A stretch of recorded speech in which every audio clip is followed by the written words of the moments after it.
Let's go to the occupied territories and the Evangelical Lutheran Christmas Church in Bethlehem.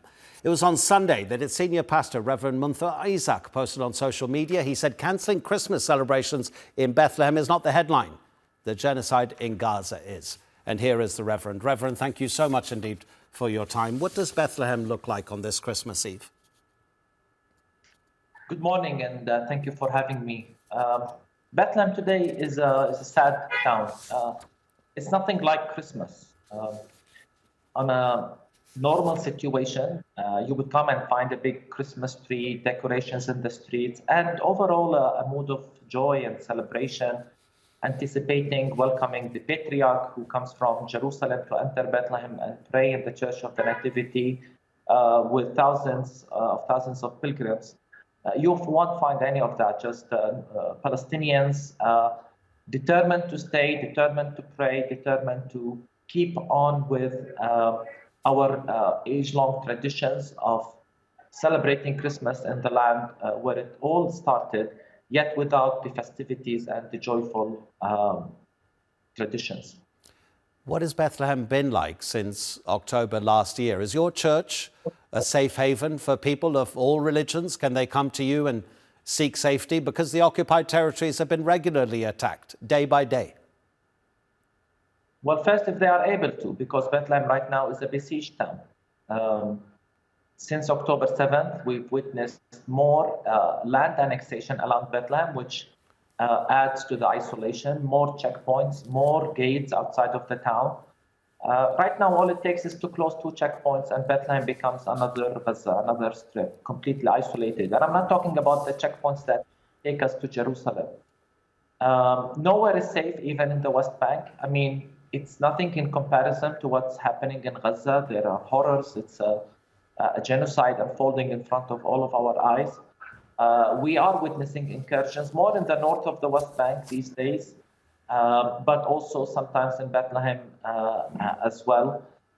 We try to provide safe space spiritually for our people. There's so much anger, frustration, and fear of the unknown and fear of the future. And so at this time of the year, we're trying to give a message of hope and resilience to our people. Reverend, I know you travel around the region and indeed around the world, spreading your message of love and acceptance. When you meet your Jewish counterparts, what do they say about what the Israeli military is doing in Gaza? Well, there's sometimes the assumption that, all Christians are alike, or Jews are alike, or even all Muslims are alike.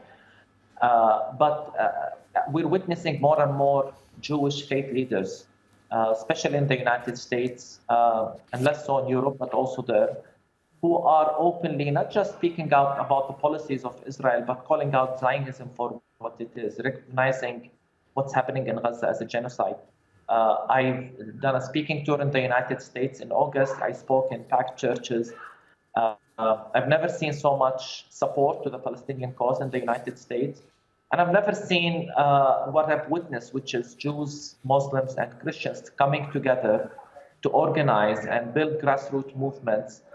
People are tired of America continuing to back Israel unconditionally and of the Zionist lobbies controlling their politicians. And we're beginning to see a wake-up call. And certainly, we see it especially among young Jews and many Jewish faith leaders in the United States. Less so in Israel, but there are still voices in Israel who are not comfortable. Of course, we usually hear the loud, extreme voices, which are unfortunately right now in the government, dictating decisions. And so it is my hope that people of faith unite to make religion part of the solution rather than part of the problem. It's interesting because it appears to have a Zionist element, the Israeli government ordering its military to conduct this genocide in Gaza. And yet this is not a religious war, is it? Because those 3 Abrahamic religions, Christmas is important for all 3 of them. Christianity, Judaism, Islam, they all teach you to love your neighbor. So this has gone far beyond, and maybe we're lucky that it didn't turn into a religious war, a political conflict that is claiming the lives of the most innocent people in Gaza. we need to make sure that what's happening in Palestine is not perceived as a religious war. It's not.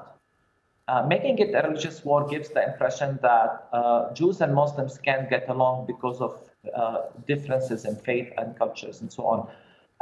But that's not the case.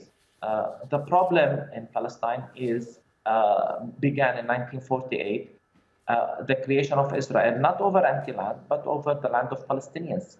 We need to recognize Israel for what it is, a settled colonial entity. What's happening in Palestine is purely the problem of colonialism and not a religious conflict where, as I said, people of faith disagree and fight because of their disagreement or because we're trying to convert one another. And I'm very convinced that within us, we can find common grounds to build the future of a better world. Sadly, we're only allowing the extremists to dictate the religious discourse. And Gaza has, helped, and I say this with pain, that it took so many people killed in a brutal way in the destruction of Gaza. But Gaza has helped create many new grassroots movements of faith leaders who are saying enough of this, enough of using the religious text to justify violence.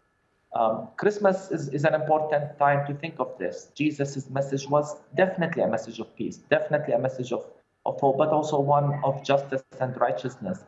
And I'm sure that within all of our faith traditions, we can find common grounds to build a better future. How important will faith be to any eventual reconciliation between the Palestinians and the Israelis? Because without faith, without spirituality, it will just become a gut feeling of hatred that may continue. Faith is important, and in Palestine, people are religious. We cannot just say we don't want religion or faith and exclude them from any conversation. But as I said, we're allowing the extremists to dictate the discourse.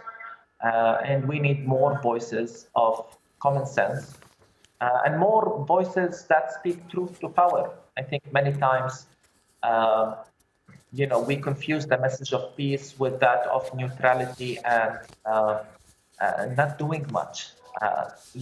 So we need strong faith principles, those of justice, of equality.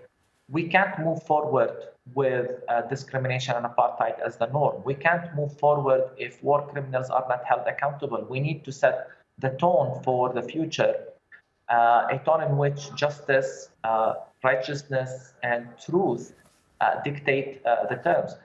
The problem right now in Palestine is that there are no equality. There are two laws on the ground, one that applies on the Palestinians, the military rule, and one that applies on the Israelis. There are one side controlling the natural resources, the roads, the entrances, the exit. That's the problem in Palestine, is that ideologies of supremacy, unfortunately, they're becoming more and more religious ideologies of supremacy are dictating. So we need to speak up, not just call for peace, but we need to call things by name. Words of understanding are clearly more important at this time of year for many in the world. Reverend, thank you so much for your time. And if it's possible, a Merry Christmas to you, Munther Isaac. Thank you for having me.